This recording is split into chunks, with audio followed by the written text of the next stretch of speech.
구속영장 기각 소식에 여야도 엇갈린 반응을 내놨습니다. 어떤 반응이 나왔느냐면 강민국 국민의힘 수석 대변인은 법원이 개딸에 굴복했다. 두고두고 법원의 오점으로 기억될 거다. 권칠승 민주당 대변인은 사필 규정이다. 윤석열 검찰 독재 정권의 경중을 울렸다. 이렇게 얘기하고 있고요. 자, 민주당의 신임 홍익표 원내대표는 오늘 최고위에서 영장 기각과 관련해서 대통령의 사과 또 한동훈 장관에 대한 파면을 요구했습니다. 최 교수님, 한동훈 장관 책임론 쪽으로 좀 얘기가 나오고 있습니다. 어떻게 보십니까? 저는 충분히 나올 수 있는 상황이라고 생각해요. 한동훈 장관이 지금까지 언론을 대상으로 해서 또는 국회에 출석할 때든 아니면 본인이 출근하면서 했던 발언들을 보면요. 네. 중요한 계기 때마다 이재명 대표에 대해서 마치 범죄자인 것처럼 그런 뉘앙스로 발언을 여러 번 했어요. 그리고 사실 지난번에 이재명 대표 체포동의안 2번이나 했었고요. 예. 그리고 그 전에 민주당 의원들에 관한 체포동의안 얘기하면서도 논란이 됐던 게 피의사실 공표예요. 너무 구체적으로 자세하게 범죄 혐의들을 다 적시하다 보니까 그런 부분이 피해사실 공표가 되지 않느냐는 비판이 있었거든요. 그리고 이제 한동훈 장관 태도를 보면 국회를 무시하는 듯한 태도가 너무 많이 보여요.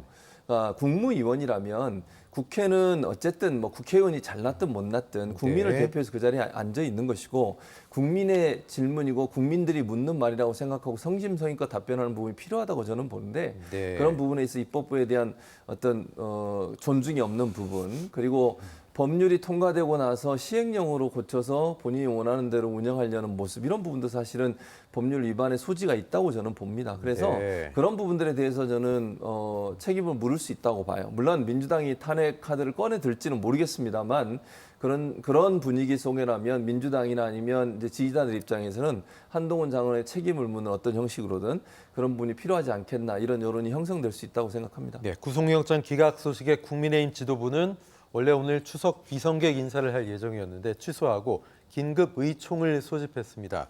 자, 이종훈 평론가님, 국민의힘 입장에서도 좀 당황스러웠을까요? 어떻게 보십니까? 글쎄요, 저는 그렇게까지 당황하진 않았을 것이다 이렇게 네. 생각을 합니다. 그러니까 몇 가지 시나리오를 다 준비하지 않았겠습니까?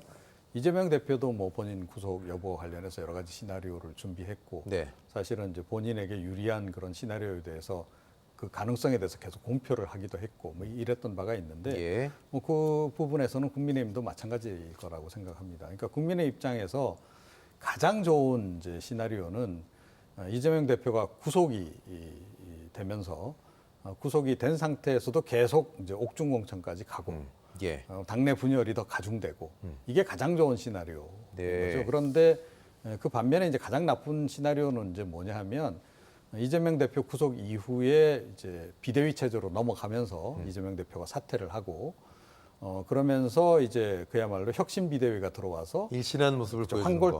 탈퇴를 예. 하는 그런 이제 시도를 한다 했을 때는 국민의힘으로서는 그야말로 비상이 걸리는 네. 그런 국면인 거죠. 그런 면에서 이번 이제 이 결정은 차선인 동시에 차악인 그런 예. 거로 볼 수 있습니다. 그래서 예. 그렇게 나쁘지 않다라고 아마 판단을 내릴 거예요. 다만 이제 구속을 전제로 좀 이제 많이 좀 생각을 해 왔을 겁니다. 그런 점에서 약간의 전략 수정은 좀 필요하다. 그리고 이 부분에서 좀 이제 전열을 가다듬어야 될 필요성. 네. 그런 거는 조금 이제 필요성을 인식을 했을 것이고 예. 그런 차원에서 아마 그 의원총회를 개최하지 않았을까 이렇게 생각을 합니다.